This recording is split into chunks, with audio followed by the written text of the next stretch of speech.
दोस्तों, क्या आप जानते हैं इस दुनिया में सबसे ताकतवर कंप्यूटर सुपर कंप्यूटर है। ये 2 लाख फी सेकंड के हिसाब से कैलकुलेशंस कर सकता है। मगर कुरान मजीद में एक ऐसी सूरत भी है कि इस सूरत की कोडिंग के आगे सुपर कंप्यूटर भी घुटने टेकने पर मजबूर है। दोस्तों, मैं बात कर रहा हूं सूरह कौसर की।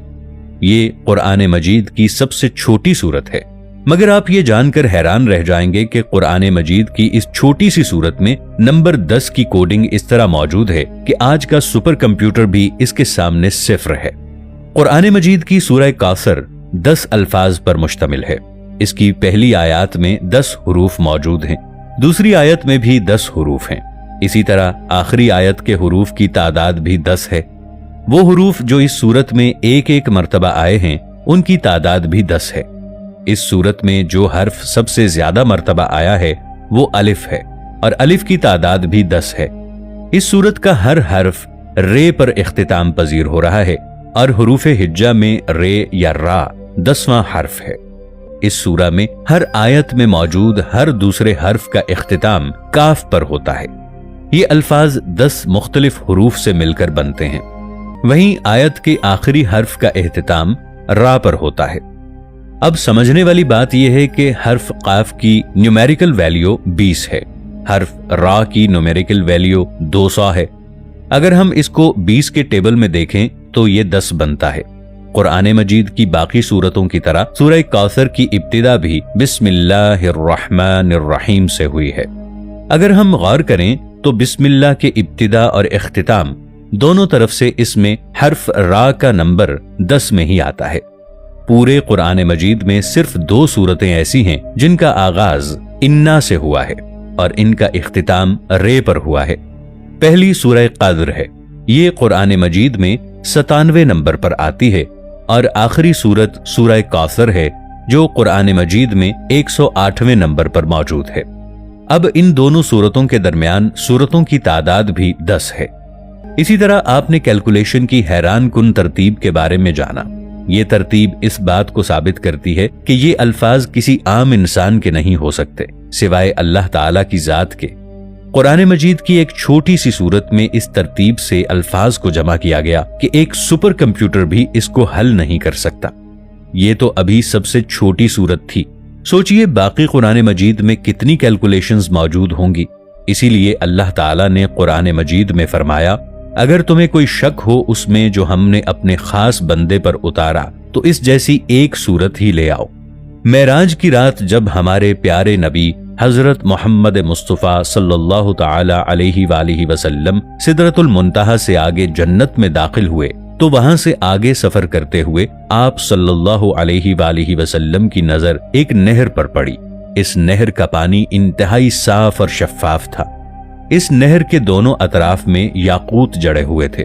हजरत मोहम्मद मुस्तफ़ा सल्लल्लाहु ताला अलैहि वालिहि वसल्लम ने जब फरिश्ते से इस बारे में दरियाफ्त किया तो उस फरिश्ते ने अर्ज किया, या रसूलुल्लाह सल्लल्लाहु अलैहि वालिहि वसल्लम, ये नहर कौसर है जो अल्लाह ताला ने आपको अता फरमाई है। इस छोटी सी सूरत में जो राज छुपे हुए हैं, शायद कायनात की कोई भी चीज इनका वजन बर्दाश्त न कर सके।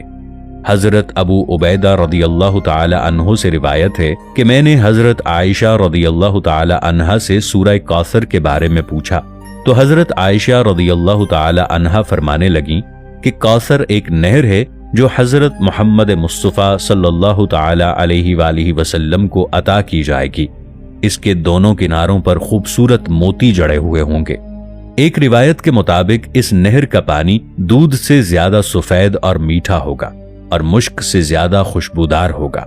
एक मसलक के मुताबिक कौसर हजरत फातिमा रदियल्लाहु ताला अन्हा का नाम है, जबकि कुछ लोगों के मुताबिक कौसर से मुराद एक कसम है, और एक मसलक के मुताबिक कौसर जन्नत में एक नहर के पानी का नाम है। और ये अकीदा दुरुस्त है क्योंकि एक हदीस शरीफ में कौसर को एक नहर बताया गया है और इसे हाज़े कौसर कहा गया है, और ये नहर जन्नत में बह रही है। इस नहर को हाज़े कौसर कहने की वजह वो कसरत है जो इस नहर के पानी के साथ मिल जाता है, और इस बात का मतलब हमें हजरत मोहम्मद सल्लल्लाहु अलैहि वालिहि वसल्लम की एक हदीस से वाज़े हो जाता है, जिसमें हुजूर नबी करीम सल्लल्लाहु ताला अलैहि वालिहि वसल्लम ने फरमाया کہ روز قیامت میں تمہاری کثرت کی وجہ سے دوسری امتوں پر فخر کروں گا۔ اس نقطے پر سورہ کوثر کے مطلب کو واضح سمجھنے کے لیے ہمیں اس وقت میں جھانکنا ہوگا جب اس دنیا کا کوئی وجود نہیں تھا۔ اس وقت اس دنیا میں حضرت آدم علیہ السلام سے لے کر اس دنیا کے آخری انسان کی روح سے اللہ تعالیٰ عہد لے رہا تھا۔ یہ وہ وقت تھا جب تمام ارواح میں سے اللہ تعالیٰ میں انبیاء علیہم السلام کی ارواح کو منصب دینا شروع کیا۔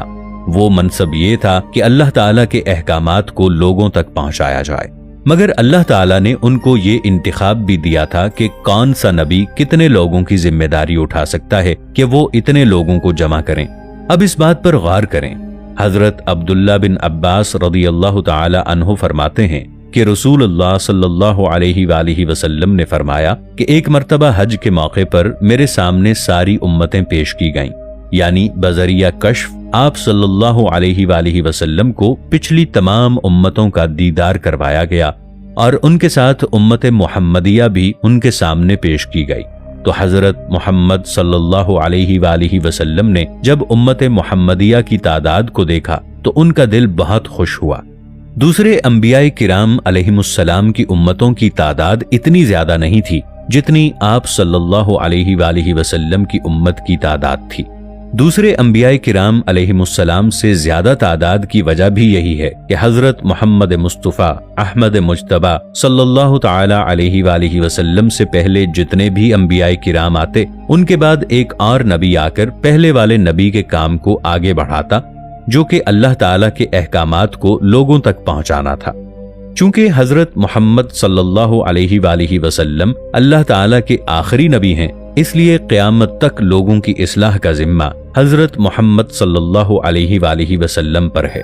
اسی لیے حضرت محمد صلی اللہ علیہ وآلہ وسلم نے فرمایا کہ قیامت کے دن میں تمہاری کثرت کی وجہ سے دوسری امتوں پر فخر کروں گا۔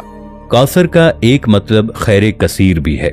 حوض کوثر اور اس کثرت کا مطلب یہی ہے کہ جو امتی پل صراط سے گزر کر آگے بڑھیں گے تو حضرت محمد صلی اللہ علیہ وآلہ وسلم ان لوگوں کو حوض کوثر سے پانی پلا کر ان کے اجسام کو صاف کر دیں گے، کیونکہ حوض کوثر سے آگے جو مرحلہ ہوگا وہ آخری مرحلہ ہوگا اور وہ مرحلہ جنت میں جانے کا ہوگا۔ حوض کوثر کا پانی پلا کر انسانوں کا جسم جنت میں جانے کے لیے تیار کیا جائے گا، کیونکہ یہ پانی پیے بغیر کسی بھی انسان کا جسم جنت میں جانے کے لیے تیار نہیں ہوگا اور اس کا جسم جنت میں داخلے کو برداشت نہیں کر سکے گا۔ اس کا مطلب یہ ہوا کہ وہ پانی صرف پیاس بجھانے کے لیے نہیں ہوگا، بلکہ ایک انسان کے پورے جسم کو صاف کرنے والا پانی بھی ہوگا۔ جیسا کہ جب حضرت آدم علیہ السلام کو اللہ تعالیٰ نے ایک خاص درخت کے پاس جانے سے منع فرمایا تھا، مگر شیطان کے بہکاوے میں آ کر حضرت آدم علیہ السلام نے اس درخت کا پھل کھا لیا۔ اس پھل کو کھانے سے پہلے حضرت آدم علیہ السلام اور اماں حوا کی کیفیت کچھ اور تھی، مگر جیسے ہی انہوں نے پھل کھایا تو اس پھل میں موجود طاقت کی وجہ سے آپ علیہم السلام کے جسموں میں تبدیلیاں آنا شروع ہو گئیں۔ ان دونوں نے اپنے جسموں کو پتوں سے ڈھانپنا شروع کر دیا۔ ان کے جسموں میں وہ عمل ہوا جس سے ان کے جسم میں تبدیلی شروع ہوئی۔ بالکل اسی طرح سے حوض کوثر سے پانی پی کر ایک انسان کا جسم مکمل طور پر تبدیل ہو جائے گا، اور یہی تبدیلی ایک انسان کو جنت کی طرز زندگی کو برداشت کرنے کی طاقت فراہم کرے گی۔ آسان الفاظ میں حضرت آدم علیہ السلام کے وہ پھل کو کھانے سے انسان کو جو حاجت پیش آئی تھی، حوض کوثر کا پانی پینے سے وہ حاجت ختم ہو جائے گی اور انسان صاف ستھرا تمام برائیوں سے پاک جنت کے پاک اور صاف ستھرے باغات میں داخل ہو جائے گا۔